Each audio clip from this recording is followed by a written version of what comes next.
요한복음 4장 1절 이하의 말씀의 내용을 먼저 여러분에게 소개합니다. 예수 그리스도께서 유다 지역에서 활동을 하시다가 이제 갈릴리 지방으로 가시기 위해 사마리아 땅을 통과하시게 됩니다. 사마리아에 있는 수가성이라는 곳에 도착을 하게 됩니다. 그때 시간이 12시, 낮 12시에 그곳에 도착하였는데 제자들은 먹을 것을 사기 위하여 장거리로 가고 예수 그리스도께서는 목이 마르셔서 우물가로 가게 됩니다. 그곳에서 여인을 만나게 됩니다. 여인에게 물을 달라고 하니까 여인이 호의적이지가 않아요. 왜 유대 사람이 사마리아 여인에게 물을 달라고 하느냐? 또 예수님께서 하시는 말씀이 내가 주는 생명수를 마시게 되면 목마르지 않을 것이다 라는 말씀을 하게 돼요. 그러던 중에 예수님께서 그 여인을 향하여 네가 지금 함께 살고 있는 남편이 너의 남편이 아니다 라고 말씀을 하시는 거예요. 그 말씀이 무슨 말씀인가 하면 우리가 부활 논쟁을 통해서 확인하였듯이 첫째 아들이 결혼을 해서 아이 없이 죽게 되면 이 여인은 누구의 아내가 돼요? 둘째 아들에게. 또 둘째 아들이 죽었어요. 누구의 아내가 돼요? 셋째 아들이 되는 거예요. 셋째가 죽었어요. 그러면 몇째 아들? 넷째. 그렇게 해서 몇째까지 갔다고요? 다섯째까지 간 거예요. 다섯째까지 간 거예요.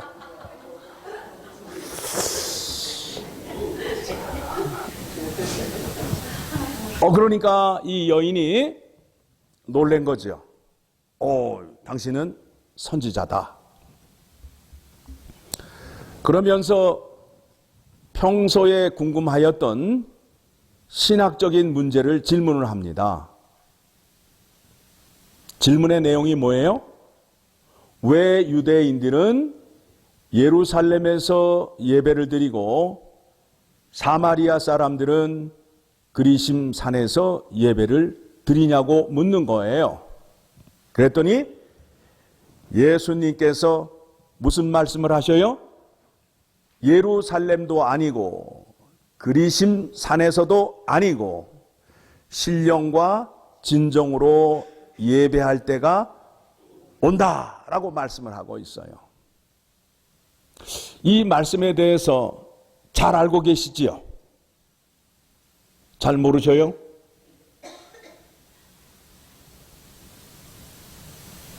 우물가의 여인과의 대화 속에 그 대화의 결론은 무엇으로 이르게 되느냐 하면 예배의 문제로 결론에 이르게 되는 거예요. 그래서 23절을 보게 되니까 아버지께서 참되게 예배하는 자들은 아버지께 참되게 예배하는 자들은 영과 진리로 예배할 때가 오나니 곧 이때라. 아버지께서는 자기에게 이렇게 예배하는 자들을 찾으시느니라. 그러니까 지금 이와 같은 예배가 귀하다는 거예요? 귀하다는 거예요? 아니면 흔치 않다는 거예요? 흔치 않은 거예요. 질문이 답이 그 답이었어요. 예, 귀한 거나 흔치 않은 거나 같은 거였어요. 예. 제가 질문하고도 우습네요. 예. 그러니까 예배를 드리는 데 있어서 흔치 않은 예배라는 거예요. 그러면서 24절에 가서 하나님은 영이시니 예배하는 자가 영과 진리로 예배할지니라 라고 말씀을 하시게 됩니다. 오늘 이 말씀에 대해서 우리가 살펴보도록 하겠습니다. 예수님께서 공생의 사역을 하시면서 제자들에게 말씀하셨어요. 손으로 지은 이 성을 내가 헐고 손으로 짓지 아니한 다른 성전을 사흘 동안 내가 지으리라 라고 말씀을 하셨어요. 그 말씀은 무슨 말씀인가 하면 성전 예배가 이제 예수 그리스도를 중심으로 예배가 이루어짐을 말씀하고 있습니다. 우리가 성경 공부를 통해서 설교를 통해서 여러 번 말씀을 드렸고 여러분이 알고 있는 것이 무엇이냐 하면 예배를 드리기 위해서는 세 가지 요소가 있어야 된다. 첫 번째 뭐가 있어야 되죠? 하나님이 계신 곳. 하나님이 계시지 않은 곳에서 예배를 드리게 되면 그거는 헛예배가 되잖아요. 두 번째는 내가 예배를 인도할 수 없어요. 누군가가 예배를 중재해 줘야 돼요. 중재자인 대제사장이 있어야 돼요. 그리고 세 번째는 제물이 있어야 된다라는 겁니다. 성전 예배는 땅에 지성소가 있음으로 인하여 또 아론의 후손인 제사장들이 예배를 드리고 동물의 피로 예배를 드리게 됩니다. 그런데 예수 그리스도 중심의 예배를 드리게 되면 그 예배 장소가 땅이에요? 하늘 지성소예요? 하늘 지성소. 하나님이 계신 그곳에 하나님 우편에 누가 계세요? 예수 그리스도께서 계신 거예요. 그곳에서 예배가 진행이 되는 거예요. 그러면 예수 그리스도는 어떤 일을 감당하실까요? 대제사장의 직분을 감당하고 계시는 거예요. 우리의 중재자가 되어 주시는 거예요. 우리가 예배를 드리는데 하나님께 바로 드릴 수 있는 게 아니라 누구를 통하여 예배를 드릴 수 있다고요? 예수 그리스도를 통해서 예배를 드릴 수 있습니다. 세 번째, 제물인데 제물은 예수 그리스도의 피, 썩지 않는 피로 예배를 드림으로 인해서 성전 중심의 예배와 저 하늘 보좌에서 드리는 예수 그리스도 중심의 예배는 하나님께 예배를 드리지만 어떤 것이 더 온전한 예배일 것 같습니까? 어떤 게 더 온전할 것 같아요? 땅에서 드리는 예배가 온전할 것 같아요? 아니면 저 하늘 지성소에서 드리는 예배가 온전할 것 같아요? 하늘 지성소에서 드리는 예배가 온전합니다. 그 직분을 그 예배의 중재자가 누가 되시느냐 하면 예수 그리스도가 영원한 대제사장이 되셔서 우리의 예배를 주관하고 계신다라는 겁니다. 여러분, 우리가 이 설교를 듣는데 갑자기 궁금한 생각이 들어요. 예수님은 왜 대제사장이 되셨을까? 우리가 알고 있기로는 대제사장은 아론의 후손에서 나와야 되는데 예수님은 아론의 후손이 아니에요. 아론의 후손은 어느 지파 사람이에요? 레위 지파 사람이고 예수 그리스도는 어느 지파 사람이에요? 유다 지파 사람이니까 레위 지파의 후손이 아니기 때문에 제사장이 될 수 없다는 생각이 머릿속에 들잖아요. 두 번째는 예수 그리스도가 하나님의 아들이라고 말하는데 어떻게 하나님의 아들이 되었어요? 어떻게 하나님의 아들이 되었어요? 이거를 우리의 생각으로 하게 되면 희귀망측한 결론이 나오는 거예요. 남자도 아이를 낳을 수 있다가 된다는 결론에 도달하게 된다고요. 누구의 생각으로 하면? 하나님의 생각이 아니라 사람의 생각으로 하게 되면, 그러니까 모든 것을 뭘로 확인하여야 되느냐 하면 성경으로 확인을 하여야 된다라는 거예요. 자, 두 가지 문제를 해결하게 되면 우리가 예수 그리스도를 믿는 데 있어서 불편한 것, 꺼름직한 것들이 다 해결이 되는 거예요. 그렇죠? 하나님이 예수 그리스도를 뭐라고 하신다고요? 나의 아들이라고 얘기하잖아요. 그리고 예수 그리스도가 대제사장이라고 말씀하잖아요. 그렇죠? 예.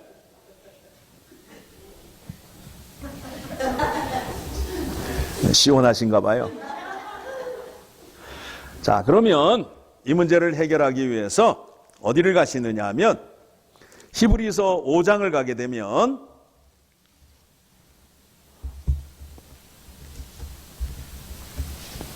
(5절)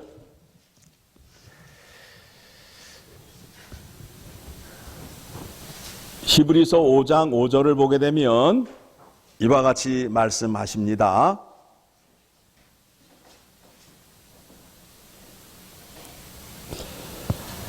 자, 히브리서 5장 5절 말씀 봅니다.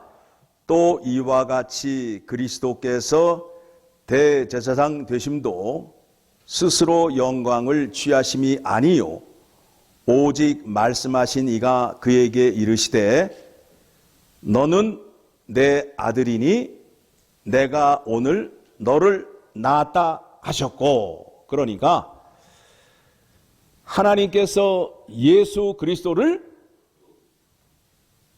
낳은 것과 같이 나의 아들이라 말씀하시게 되면 그 말씀대로 되는 거예요. 그렇죠? 아버지가 예수 그리스도를 뭐라고 명하셨다고요? 나의 아들이라 명하셨다는 거예요. 이거를 생물학적으로 뭐 남자가 남자를 낳느니 이런 소리 하면 안 된단 말이에요. 하나님이 말씀하시면 말씀 그대로 이루어지는 거예요. 이해되셨죠?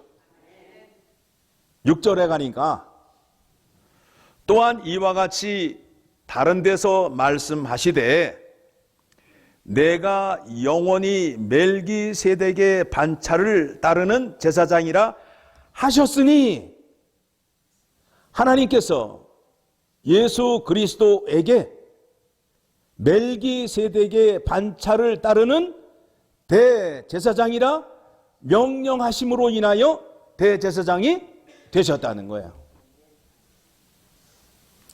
하나님께서 레위 지파 아론의 후손에서 대제사장을 세워라라고 누가 말씀하셨다고요? 하나님이. 그러니까 하나님이 말씀하신 대로 다 돼 가는 거예요. 그래서 10절 말씀 봅니다. 히브리서 5장 10절 말씀 보게 되니까 같이 읽겠습니다. 하나님께 멜기세덱의 반차를 따른 대제사장이라 칭하심을 받으셨느니라. 이해되셨죠? 이제 예수 그리스도가 하나님의 아들이 된 것과 대제사장이 된 그 궁금한 문제를 해결하셨어요. 하나님 아버지가 말씀하셨기 때문에 그대로 되는 거예요. 그런데 이제 문제가 뭐냐면 멜기세덱이 또 등장을 하네요. 멜기세덱은 어디에 나오지요? 창세기. 그러면 창세기로 갈까요, 말까요? 예, 창세기로 갑니다. 14장을 가게 되면, 창세기 14장을 가게 되면 어떤 일이 있었느냐 하면 아브람과 조카 롯이 있었잖아요. 헤어졌어요. 그런데 저 윗동네 그돌라 오멜과 연합 국가가 힘을 합쳐가지고 롯이 사는 동네에 내려와서 거기에 있는 재산과 부녀와 어린 아이들을 포로로 잡아갔어요. 그 소리를 아브라함이 들었어요. 아브라함이 그 사람들을 쫓아가는데 집에서 길리고 훈련된 자 318명을 데리고 올라가서 전쟁에서 이겼을까요? 졌을까요? 네, 이겼죠. 이겼어요. 그쪽은 4개 나라예요. 연합국이란 말이에요. 왕이 있는 나라라고요. 왕이 있는 나라 4개가 연합을 해서 빼앗아 가지고 올라가는데 아브라함은 몇 명을 데리고 갔다고요? 318명을 데리고 올라갔는데 싸워서 이겼어요. 자, 그러면 여러분에게 질문을 드립니다. 318명이 전투를 잘하는 사람이요, 무술을 잘해서 이겼다. 아니면 하나님께서 멜기세덱을 보내서 멜기세덱이 함께해서 이겼다. 전자예요, 후자예요? 후자. 그렇죠?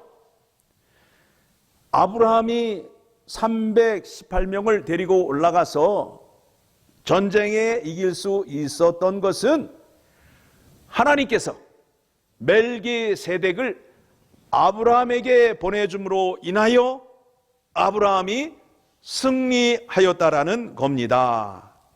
그렇죠? 그래서 20절에 가서 창세기 14장 20절을 가게 되면 20절에 이와 같은 말씀이 있습니다. 너희 대적을 내 손에 붙이신 지극히 높으신 하나님을 찬송할지로다 하매 아브라함이 그 얻은 것에서 10분의 1을 멜기세덱에 주었더라. 여기에서 뭐가 등장을 해요? 11조가 등장을 하는 거예요. 전쟁에서 이기게 해 주셨다라는 것은 내 생명이 보존되었다는 거 아니에요. 전쟁에 나가서 죽게 되면 내 생명은 어떻게 돼요? 없어지게 되는 거예요. 그래서 11조의 개념은 어떤 개념이냐 하면 나의 생명을 지켜주시고 나를 승리케 해주시는 하나님께 드리는 예물이에요. 내가 거두어서 내 거에 11조를 드린다라는 개념이 아니에요. 지금까지 내 생명을 지켜주시고 나와 함께 해주신 하나님께 드리는 예물이 11조라는 겁니다. 자, 멜기세덱의 문제가 해결이 되었어요. 그렇죠?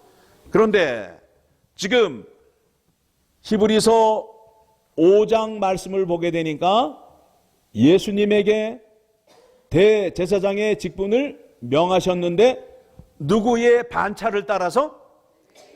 멜기세덱의 반차를 따라서. 그러면 다시 말씀을 드리게 되면 예수 그리스도가 대제사장의 직분을 감당하시는데 멜기세덱과 같은 그 능력을 나타내고 계신다는 거예요. 그렇죠? 거기까지 이해되셨나요? 네.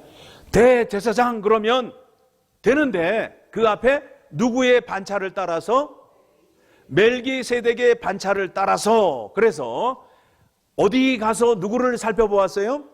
창세기로 가서 아브라함에게 승리를 주었던 멜기세덱을 살핌으로 인하여 멜기세덱이 도저히 이길 수 없는 싸움에서 멜기세덱이 함께함으로 인하여 누가 승리를 한 거예요? 아브라함이. 그 승리를 함으로 인하여 노획물을 얻어와서 그것의 10의 1을 누구에게 드렸다고요? 멜기세덱에게. 그러니까 아브라함에게는 어떤 마음이 있는 거예요?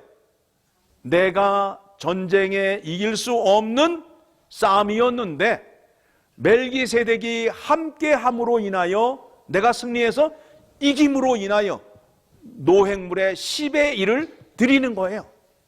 그 당시에는 10의 1이라는 개념이 어떤 개념이냐 하면, 자, 창세기를 맞아 살피고 갑시다.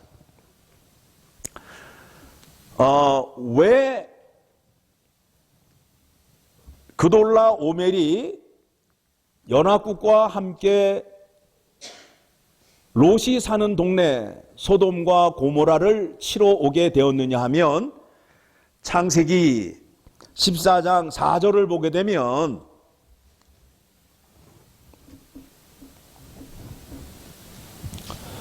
자, 잘 보십시오. 이들이 12년 동안 그돌라 오멜을 섬기다가 제13년에 배반한지라. 지금 소돔과 고모라 땅에 있는 사람들이 12년 동안 누구에게 조공을 바쳤다고요? 예, 그돌라 오멜에게 조공을 바친 거예요. 얼마를 바쳤을까요? 얼마를 바쳤어요? 내 소득의 10의 1을 조공으로 바쳤단 말이에요. 그 나라는 지배국이 있고 속국이 있잖아요. 속국은 지배국에 얼마를 바쳐야 된다고요? 10의 1을 바치는 것이 그 당시에 전통이었단 말이에요. 그런데 12년 동안 드리다가 13년째 되는 해에 드렸다, 안 드렸다? 네, 13년에 배반을 했어요. 그러니까 14년에 올 줄 알았는데 안 오는 거야. 그러니까 어떻게 해요? 수금하러 밑으로 내려온 거예요. 네? 그러니까 10의 1이라는 개념이 이미 이 당시에는 지배국과 속국의 관계에서 지배국은 속국을 지켜주면서 얼마를 뜯어갔다고요? 10분의 1을 뜯어갔단 말이에요. 그 당시의 관례란 말이에요. 관례란 말이에요. 그래서 세금이 보통 어느 정도가 돼요? 예. 한국에 가게 되면 부가세가 몇 %예요? 10%. 예? 10%. 그리고 지금 미국에도 세금이 거의 어떻게 돼요? 10%에 가깝잖아요. 그렇죠? 엘파소는 몇 %예요? 8.25. 예, 다른 지방에 가게 되면 거의 10% 가까운 지역이 많아요. 예, 바로 그런 개념이에요. 내가 이 땅에 살면서 뭐를 내는 거예요? 세금을 내는 거예요. 왜 세금을 내야 돼요? 나라가 나의 재산과 나의 생명을 지켜줌으로 인하여 나라는 그 돈을 거두어서 나라를 지키고 치안을 지키는데 돈을 쓴단 말이에요. 그렇죠? 그러니까 세금 내는 게 어떨 때는 아까울 때가 있지만 내가 내는 세금으로 인하여 정부가 나의 재산과 생명을 지켜준다는 거예요. 그렇죠? 그 생각을 하니까 세금 내는 게 아까워요? 안 아까워요? 예, 세금 많이 내셔야 돼요. 예, 그래야 내 생명, 내 재산을 잘 지킬 수 있게 된단 말입니다. 그렇죠? 예, 이 개념으로 11조를 드린 거예요. 그러니까 이 말씀을 통해서 확인하고자 하는 것은 무엇이냐 하면 아브라함을 지켜준 분은 누구라고요? 여기에 나와 있는 대로 말씀을 하게 되면 멜기세덱. 멜기세덱은 누가 보내줬다고요? 하나님이. 그래서 멜기세덱에 11조를 바친 거예요. 이해되셨죠?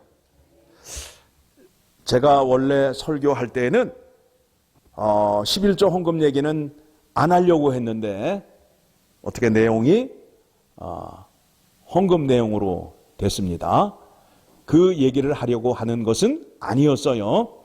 그러면 다시 이제 히브리서로 다시 돌아가서 멜기세덱에 대해서 우리가 이제 확인을 하고 가려 합니다. 자, 예수 그리스도가 대제사장의 직분을 감당하는데 누구의 반차를 따른 대제사장? 멜기세덱의 반차를 따른 대제사장. 그러니까 자, 예수 그리스도를 이 땅에 누가 보내셨어요? 하나님이 보내주심으로 인하여 예수 그리스도가 우리를 대신하여 십자가에 죽으시고, 그렇죠? 우리를 구원해 주시고, 그 다음에 임마누엘 하나님 되어 주셔서 세상 끝날까지 우리와 함께 하신다라고 약속하셨어요. 그렇습니까? 안 그렇습니까? 그렇죠. 그러니까 여기에 와 계신 분들은 멜기세덱의 반차를 따른 대제사장의 은혜를 받은 사람이란 말이에요. 예수 그리스도를 통하여 구원을 받았고, 예수님께서 뭐라고 말씀하셨어요? 하늘로 올라가시면서 뭐라고 말씀하셨어요? 세상 끝날까지 내가 너희와 함께 하리라. 그러니까 그 은혜를 확인한 사람들이 이 자리에 나오는 거예요. 그래야 하나님의 영광이 드러나게 되는 거 아니에요. 하나님 아버지가 예수 그리스도를 이 땅에 보내시고 그 예수 그리스도의 이름으로 구원을 받은 사람들이 이 자리에 모여서 무엇을 감사하고 찬양을 해요? 하나님 아버지가 보내주신 예수 그리스도를 통하여 죄사함을 받고 하나님의 자녀가 되었습니다 라는 감사를 갖고 오는 사람들의 예배를 받으시겠다는 거예요. 다시 돌아갈까요? 요한복음 4장으로 가게 되면 말씀이 어떤 말씀이 있느냐 하면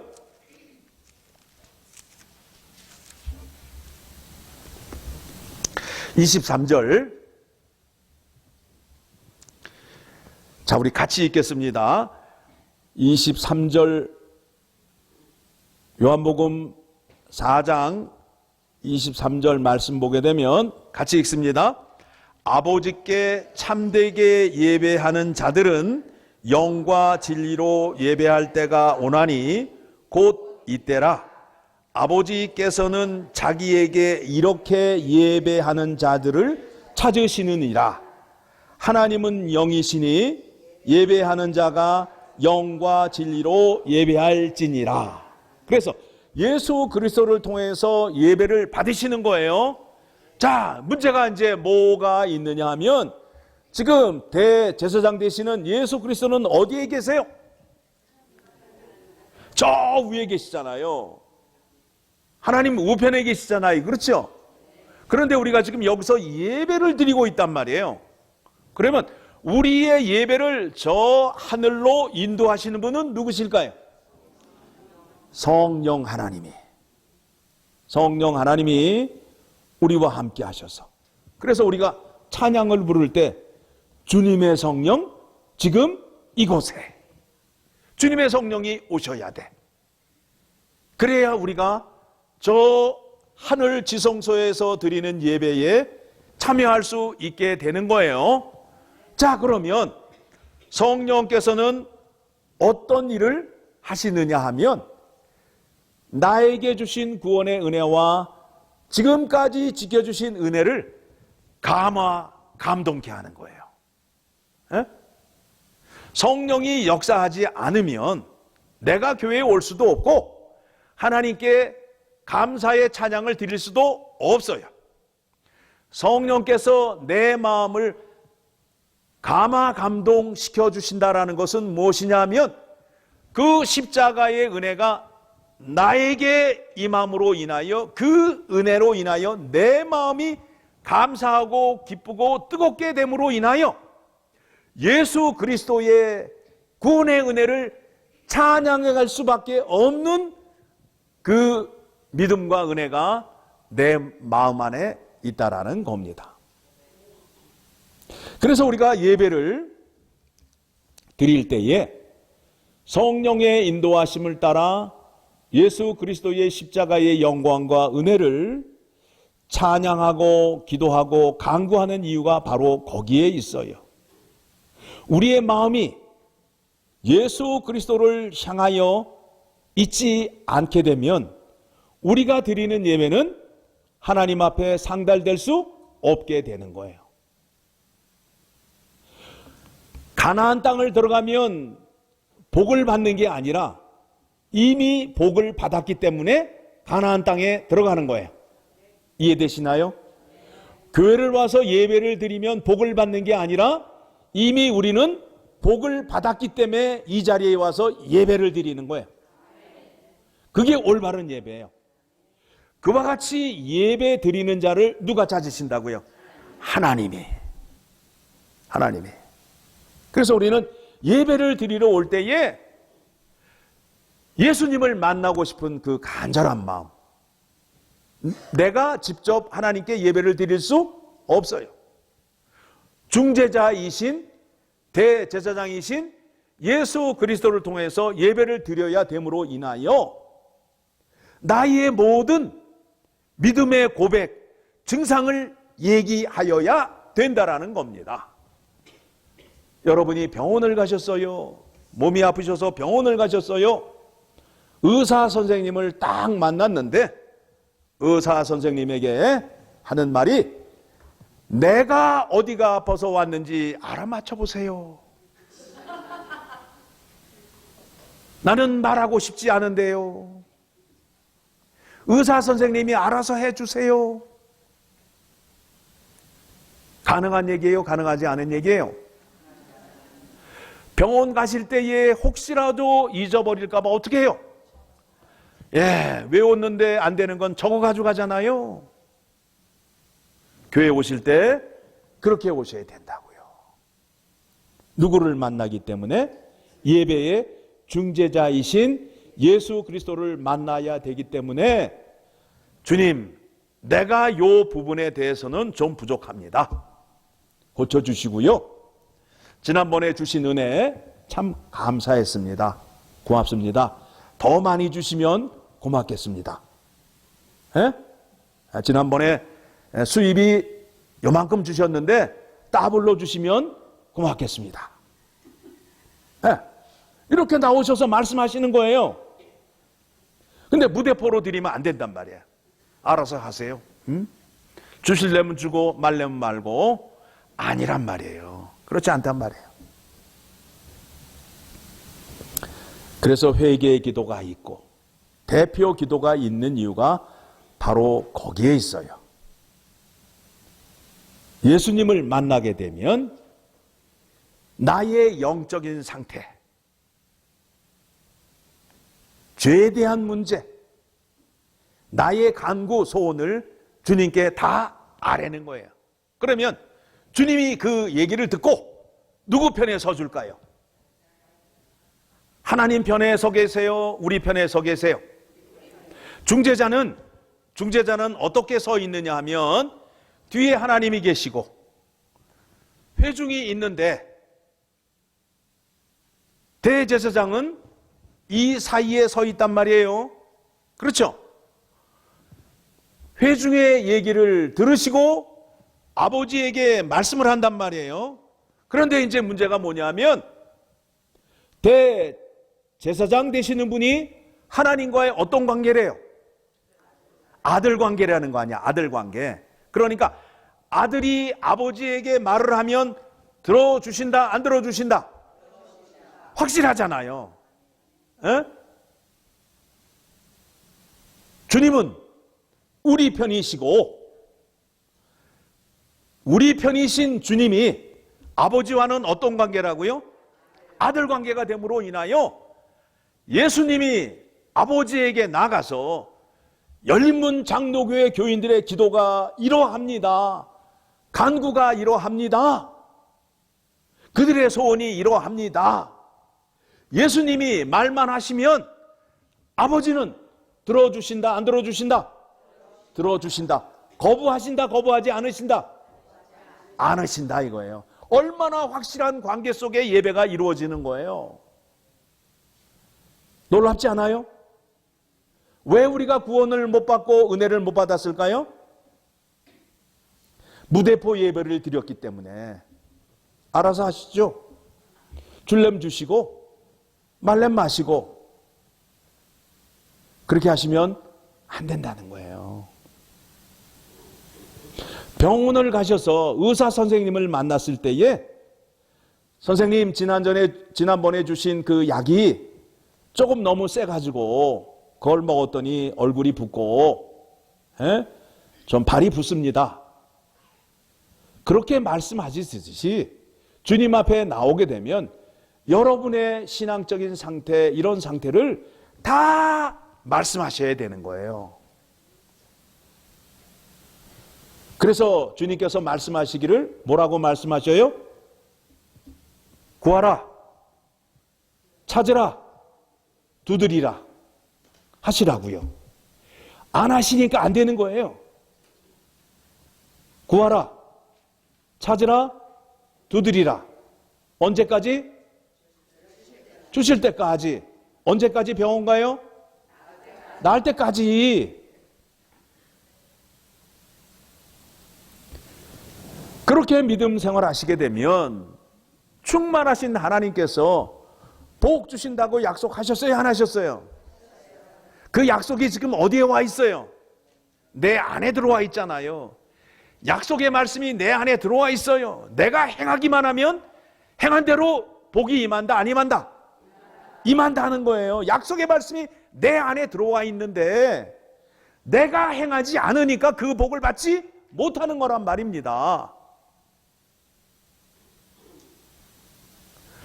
그와 같은 은혜를 받으시고 주님 앞에 나와서 주님, 말씀대로 행하였더니 이렇게 대박이 났네요. 누가 기뻐하시겠어요? 예, 그게 하나님께 영광을 올려드리는 믿음이요 삶이라는 거예요. 자, 이제 설교를 듣고 보니까 주님 앞에 나와 기도를 해야 돼요? 안 해야 돼요? 예, 하셔야 된다고. 나오실 때 기도의 제목을 깨알같이 적으셔서 다 고백을 하시는 거야. 예.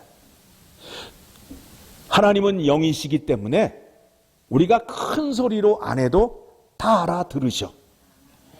혹시 기도를 크게 하다가 옆에 사람이 듣게 되면 시험 들 수 있으니까 조용한 소리로 기도하시면 된다고요.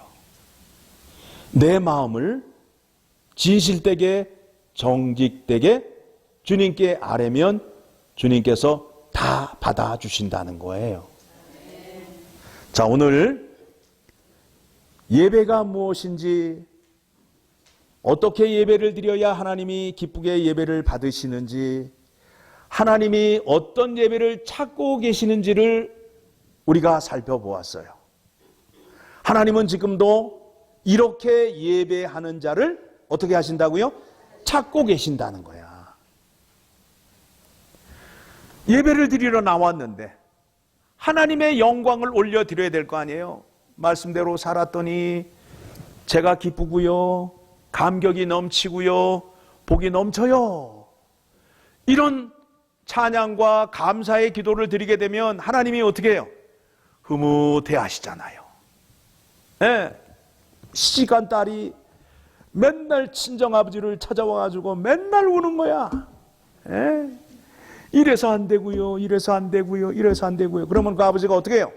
기뻐하셔요? 인상을 쓰고 계셔요? 내가 너를 낳지만 참 답답하다. 에? 그럼 반면에